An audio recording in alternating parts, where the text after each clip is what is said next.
اشرح لي صدري ويسر لي أمري واحلل عقدة من lisani yafqahu qawli.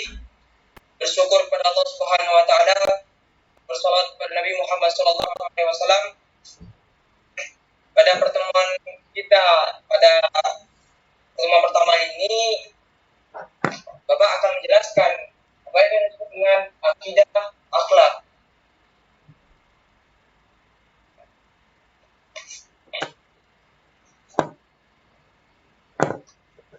Nah, di pembahasan ini Bapak jabarkan menjadi 6 poin. Poin yang pertama yaitu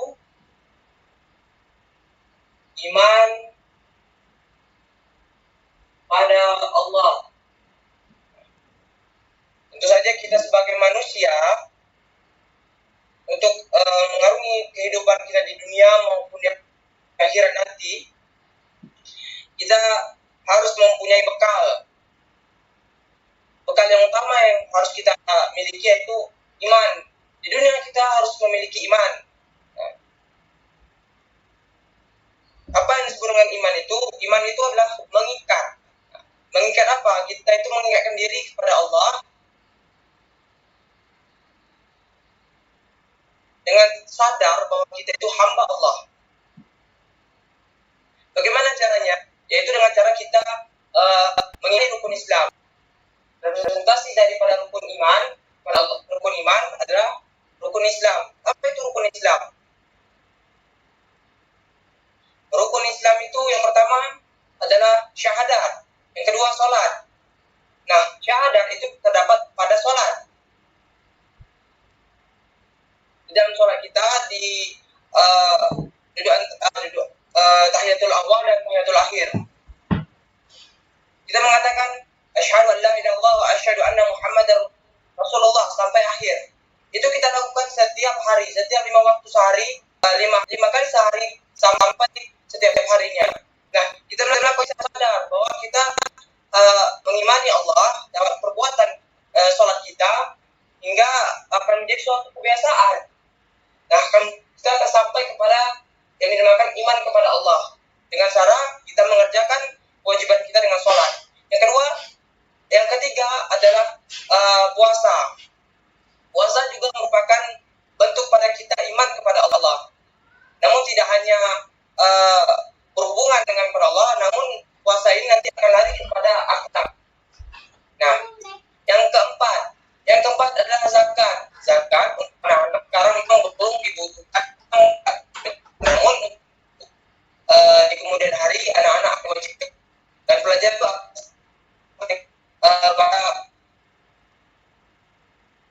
tentu adalah rukun Islam adalah haji bagi yang mampu. Dan Islam itu merupakan bentuk daripada representasi kita beriman kepada Allah.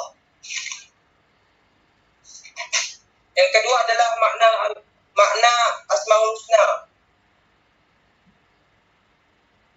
Makna Asmaul Husna. Nah, di poin kedua ini, karena Asmaul Husna itu mempunyai 99 nama, Allah itu memiliki 99 nama, Bapak ambil hanya 4 saja. Yang pertama yaitu Al-Alim. Yang kedua Al-Khabir. Yang ketiga Al-Sami. Yang terakhir Al-Basir. Apa yang disebut dengan Al-Alim? Nah, Al-Alim itu anak-anak, yaitu Allah Maha mengetahui apa yang tampak maupun yang gaib. Nah, contohnya adalah segala perbuatan kita, ya, itu Allah mengetahui, mau itu di depan umum maupun di belakang, mau di depan umum maupun tidak di depan umum, maupun di depan orang maupun tidak. Nah, contohnya adalah perbuatan secara berbicara. Kita mengomongi kejelekan.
yang diciptakannya.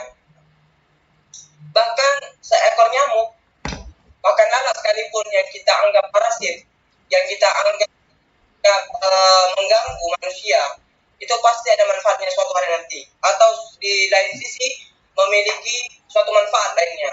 Contohnya saja nyamuk. Mungkin kita mengatakan nyamuk itu parasit, mengganggu, tapi dokter, para ahli medis menggunakan teori tentang bagaimana nyamuk itu menghisap darah. Dari situlah ditemukannya suntik. Nah, disitulah Allah Maha mengetahui apa yang diciptakannya, Maha waspada.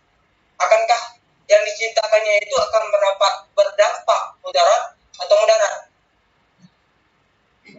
Manfaat atau mudarat? Maaf.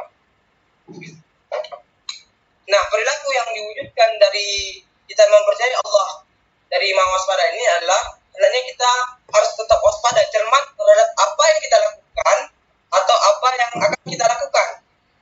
Kita harus waspada dan cermat dalam melaksanakan kegiatan, baik itu di sekolah, rumah, maupun ke tempat lainnya. Orang yang waspada akan mendapatkan hasil yang maksimal dan tidak akan menyesal di kemudian hari. Oke, poin ketiga yaitu as-sami. Apa itu as-sami? As-sami itu Maha mendengar. Allah Maha mendengar. Terkait tadi, Allah Maha mengetahui, juga Allah Maha mendengar apa segala sesuatu yang kita ucapkan. Bisa itu berbicara kita yang tadi kan, kita berbicara tentang hal keburukan orang lain. Nah, hendaknya kita mengungkapkan omongan kita itu secara yang baik-baik, yang akan mendatangkan kesenangan hati baik bagi teman, keluarga maupun lingkungan kita. Nah, itu tadi apa yang kita dapat daripada perilaku Allah yang asam ini. Kita berupaya agar segala yang kita kerjakan, apa yang kita ucapkan merupakan perkataan yang baik dan berguna.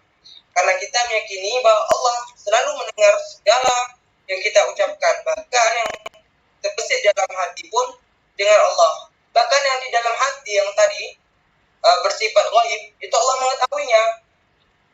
Dari awalnya ini berhubungan dengan akidah, ada hubungannya dengan akhlak. Maka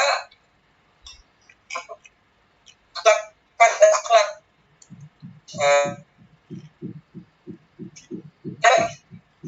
itu apa? Al-Basir itu Maha melihat. Allah melihat satu yang mau punya, kan, mau semut, ya kan, mau itu bakteri, sekalipun Maha melihat perbuatan kita yang tersembunyi atau secara terang-terangan. Allah Maha melihat.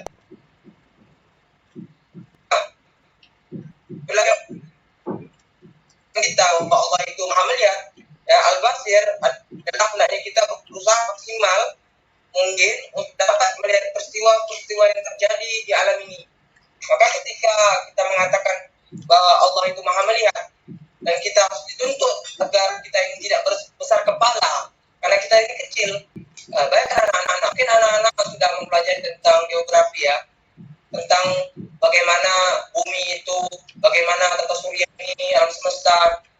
Bayangkan bumi ini yang kita anggap besar ini, itu hanya planet ketiga dari matahari, ya kan? Matahari, bumi ini lebih kecil dibandingkan Jupiter, dan Jupiter lebih kecil dibandingkan matahari, dan bahkan matahari lebih kecil daripada alam semesta lainnya. Alam semesta itu lebih kecil daripada lebih kecil dilihat Allah. Maka kita ini jangan berbesar hati, berbesar kepala. Maka lihatlah peristiwa-peristiwa yang ada di luar, bandingkan dengan apa yang sudah kita buat, dan akan menjadi suatu pola pikir yang baru bahwa kita ini jangan berbesar hati, selalu mengingat Allah, kan, agar hidup kita menjadi terarah dan sungguh, dan akan kemudian hari menjadi indah apabila diamalkan. Yang poin ketiga adalah hikmah beriman. Hikmah beriman kepada Allah. Tadi Bapak telah menjelaskan tentang apa itu iman kepada Allah, ya kan? Sekarang hikmah beriman kepada Allah. Hikmah beriman kepada Allah yang pertama, selalu mendapat pertolongan dari Allah Subhanahu wa taala, ya kan? Hal ini diperkuat dengan firman Allah dalam surat Al-Mu'minun ayat 51, A'udzubillahi minasyaitonir rajim. Bismillahirrahmanirrahim. Inna lanansuru rusulana walladzina amanu fil hayatid dunya wa yauma yaqumul ashhad. Sungguhnya kami menolong rasul-rasul kami dan orang-orang yang beriman dalam kehidupan dunia dan pada hari berdirinya saksi-saksi, yaitu hari kiamat. Nah, itu dalam surah Al-Mu'minun ayat 51. Jadi Allah itu kita itu selalu diberikan pertolongan oleh Allah. Itu hikmah pertama. Yang kedua, hati menjadi lebih tenang dan tidak gelisah. Surah ini dalam hari ini diperkuat dalam surah Al-A'raf, surah ayat ke-28 yang berbunyi, A'udzubillahi minasyaitonirrajim. Bismillahirrahmanirrahim. Alladzina amanu wa tatma'innu qulubuhum bidzikrillah. Ala bidzikrillah tatma'innul qulub. Yaitu orang-orang yang beriman dan hati mereka menjadi tentram dengan mengingat Allah. Ingatlah, hanya dengan mengingat Allah lah hati menjadi tentram. Nah, hati menjadi tentram dan tidak gelisah. Dan ini merupakan suatu pelarian yang baik. Bahwa ketika kita gelisah dan tidak tenang, maka larilah kepada Allah, bermunajatlah kepada Allah dengan cara mungkin sholat, ya kan? Mungkin gelisah lainnya sulit untuk menahan diri, berpuasa. Yang ketiga, sepanjang hidupnya tidak akan pernah merasa rugi. Sebaliknya, tanpa bekal iman, panjang usianya akan diliputi kerugian. Sebagaimana firman Allah. A'udzubillahi minasyaitonir rajim. Bismillahirrahmanirrahim. Wal 'ashr. Innal insana lafi khusr. Illa alladzina amanu wa 'amilus solihati wa tawassaw bil haqq wa tawassaw bil sabr. Demi masa, sungguh manusia berada dalam kerugian, kecuali orang-orang yang beriman dan mengerjakan kebaikan serta saling menasihati untuk kebenaran dan saling menasihati untuk kesabaran. Nah, itu 3 poin yang mengenai akidah. Selanjutnya, Bapak akan jelaskan 3 poin berikutnya tentang akhlak. Nah, poin yang pertama dari akhlak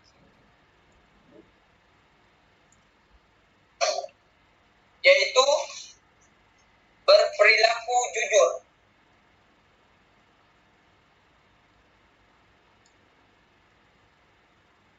Berperilaku jujur. Nah, jujur adalah kesesuaian sikap antara perkataan dan perbuatan sebenarnya. Apa yang diucapkan memang itulah yang sesungguhnya, dan apa yang diperbuat itulah yang sebenarnya. Ingat, jujur adalah sebuah kesesuaian antara ucapan dan perbuatan. Itu dia poinnya. Kejujuran sangat erat kaitannya dengan hati nurani. Jadi kata hati nurani adalah suatu yang murni dan suci. Hati nurani selalu mengajak kita kepada kebaikan dan kejujuran. Namun kadang kita enggan mengikuti hati nurani. Bila kita melakukan sesuatu yang tidak sesuai hati nurani, maka itulah yang disebut dengan dusta. Ketika seseorang atau anak-anak mengabaikan hati nuraninya, anak-anak tahu itu baik, dan anak tahu itu buruk, kan? Tahu perbedaan sama, tapi anak-anak menyepelekannya, ya kan? Tidak memikirkannya. Itulah yang disebut dengan dusta. Nah, apabila kita mengatakan sesuatu yang tidak sesuai dengan kenyataan, itulah dinamakan dengan bohong. Dusta atau bohong merupakan lawan kata jujur. Dua kata dusta dan bohong itu merupakan lawan kata dari jujur. Perbuatannya adalah perbuatan yang tidak sesuai dengan jujur adalah dusta dan bohong. Dan ini mengapa kita harus jujur? Jujur itu penting. Berani jujur itu hebat. Sebagai makhluk sosial kita memerlukan kehidupan yang harmonis, baik dan seimbang, agar tidak ada yang dirugikan, dizolimi dan dicurangi. Kita harus jujur. Jadi untuk kehidupan yang lebih baik, kuncinya adalah kejujuran. Jujuran dalam kehidupan anak-anak mungkin bisa digambarkan bagaimana anak-anak dalam menjawab soal ketika anak-anak diberikan tes atau ujian dari guru anak-anak. Maka di sinilah hati nurani anak-anak diuji. Jadi ketika anak-anak tahu bahwa mencontek adalah sebuah kesalahan, sebuah hal yang tidak benar, maka jangan diperbuat mencontek itu. Namun ketika hati nurani itu disepelekan, tidak dianggap, kan, tidak diiyakan, maka itulah disebut dengan dusta. Berbohong dalam hati dan perbuatannya menghasilkan dusta. Mungkin memang tidak bersifat dengan perkataan, tapi dengan perbuatan itu ada kedustaan.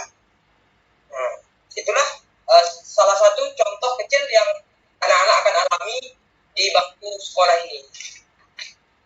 Yang kedua adalah berperilaku amanah. Amanah adalah kawan daripada jujur. Apabila dia jujur, maka insya Allah dia akan juga amanah. Nah, amanah artinya terpercaya, dapat dipercaya. Amanah juga berarti pesan yang dititipkan dapat disampaikan kepada orang yang berhak. Amanah yang wajib ditunaikan oleh setiap orang adalah hak Allah Subhanahu wa taala, seperti sholat, zakat, puasa, berbuat baik pada samanya. Nah, itu amanah yang mana sudah dibebankan kepada kita bahwa kita sebagai makhluk Allah diamanahkan untuk melaksanakan sholat 5 waktu, bayar zakat, itu untuk bagi orang tua anak-anak yang sudah masuk harus bayar zakat. Berpuasa, anak-anak juga harus berpuasa. Dan amanah berkaitan erat dengan tanggung jawab. Nah, ini dia. Amanah berkaitan erat dengan tanggung jawab. Yang menjaga amanah biasanya disebut orang yang bertanggung jawab. Sebaliknya orang yang tidak bertanggung jawab tidak bisa disebut dengan amanah. Dengan demikian dapat disimpulkan bahwa amanah itu penting. Kalau kalian setuju, anak-anak setuju dengan pernyataan ini, mulai sekarang kalian harus berlatih untuk menjaga amanah. Ya kan, untuk menjadi orang yang amanah, menjaga amanah, kalian harus berlatih untuk bertanggung jawab. Ya kan? Mulailah dari menjaga amanah yang kecil-kecil, seperti bertanggung jawab atas piket kebersihan. Anak-anak dibebankan piket kebersihan setiap harinya dengan orang yang berbeda. Maka tunaikanlah piket itu dari mulai awal kelas, awal pagi sampai berakhirnya kelas itu. Nah, bersihkan kelas itu. Itulah disebut dengan amanah. Dan tidak hanya kebersihan atau piket itu dilaksanakan pada hanya setelah jam pulang. Nah, itu tidak baik itu. Karena itu sama dengan kalian membiarkan sampah yang ada di kelas dan akan menjadikan itu pemandangan yang buruk ketika guru masuk dalam kelas.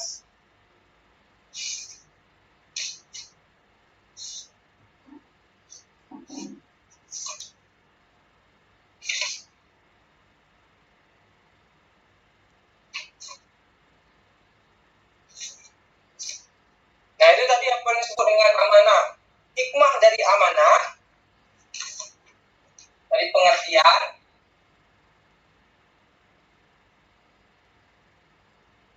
yang kedua makna, hikmah.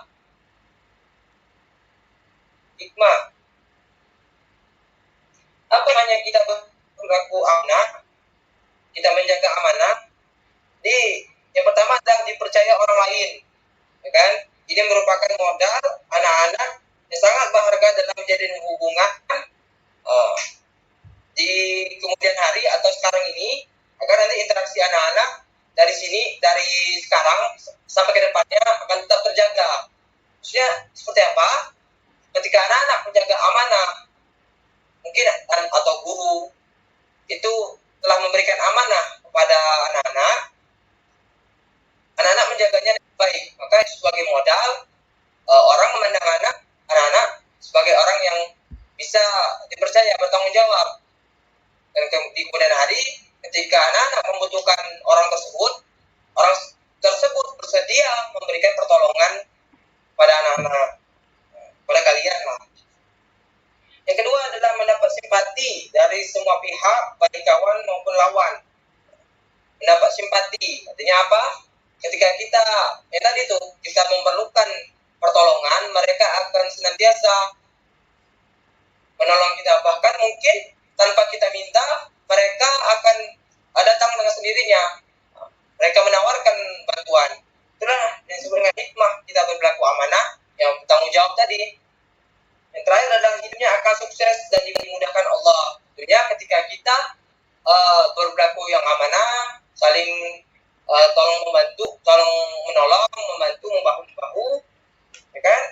Maka itu menjadi modal di kemudian hari, bahwa itu bisa menjadikan anak-anak dasar daripada kesuksesan. Orang sukses itu ya dari bagaimana dia menyikapi lingkungannya dengan baik. Nah, itulah orang sukses.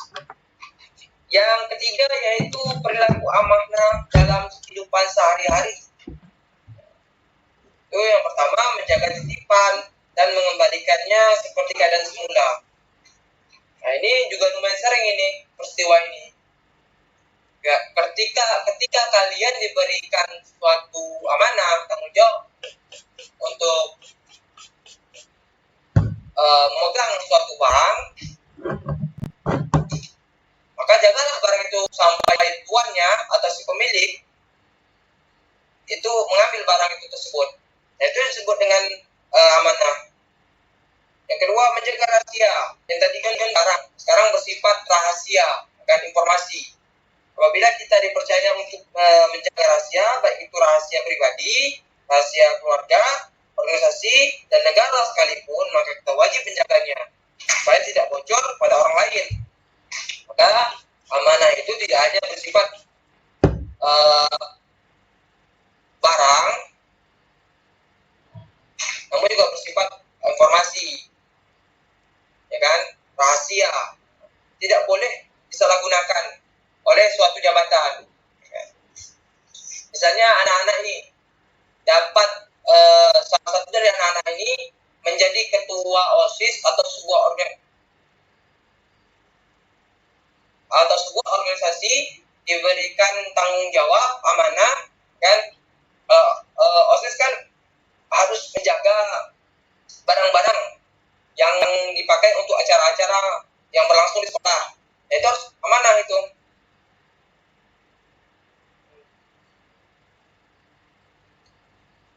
Atau organisasi seperti basket atau atau apa ya, bola itu dimiliki oleh sekolah. Nah, itu disebut dengan tidak menyalahgunakan wewenang atau jabatan.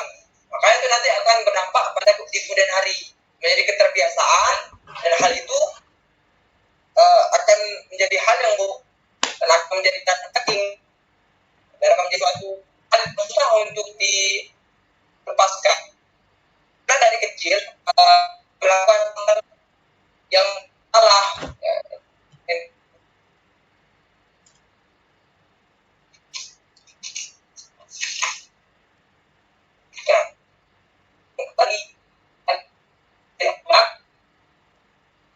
yaitu psikopat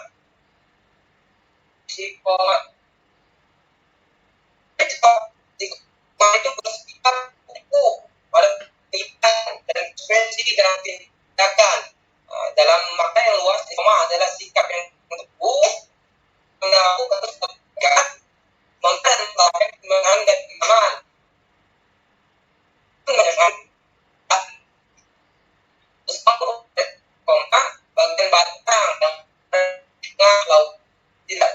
bergeser di pun yang amat besar. Istiqomah terwujud setiap kita akan benar-benar dan menanggung resiko ini kita muslim karena kita sebagai anak-anak ya ada banyak berkuas dengan Islam. Karena itu kita sebagai pelajar hendaknya contoh yang baik apa kehidupan sehari-hari di lingkungan keluarga, sekolah maupun di lingkungan masyarakat sekitarnya. Dari berperilaku maka yang pertama dijauh Allah menjauh yang istiqomah ini dari rasa takut dan dapat mengatasi rasa sedih yang menimpanya tidak hanya di tapi memastikan orang istiqomah tadi orang yang kokoh tidak gentar maka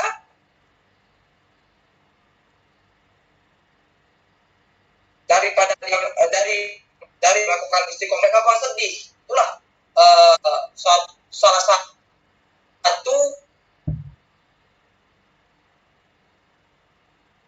manfaat daripada yang kita dapatkan ketika istiqomah. Yang kedua adalah di dunia karena ia tekun dan ulet.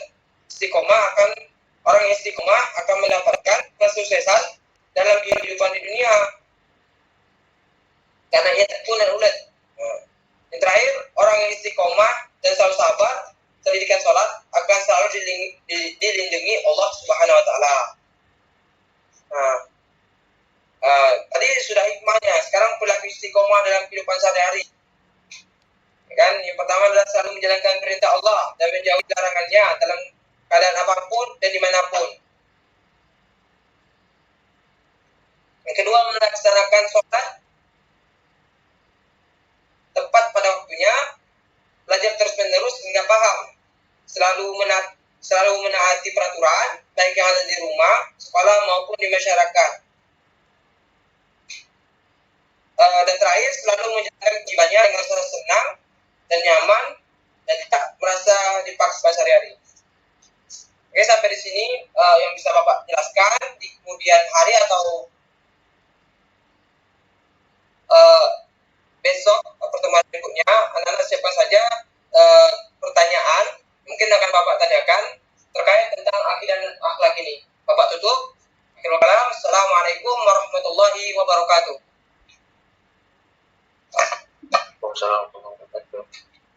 Lanjut. TSG. Baik Pak. Langsung lanjut ya Pak.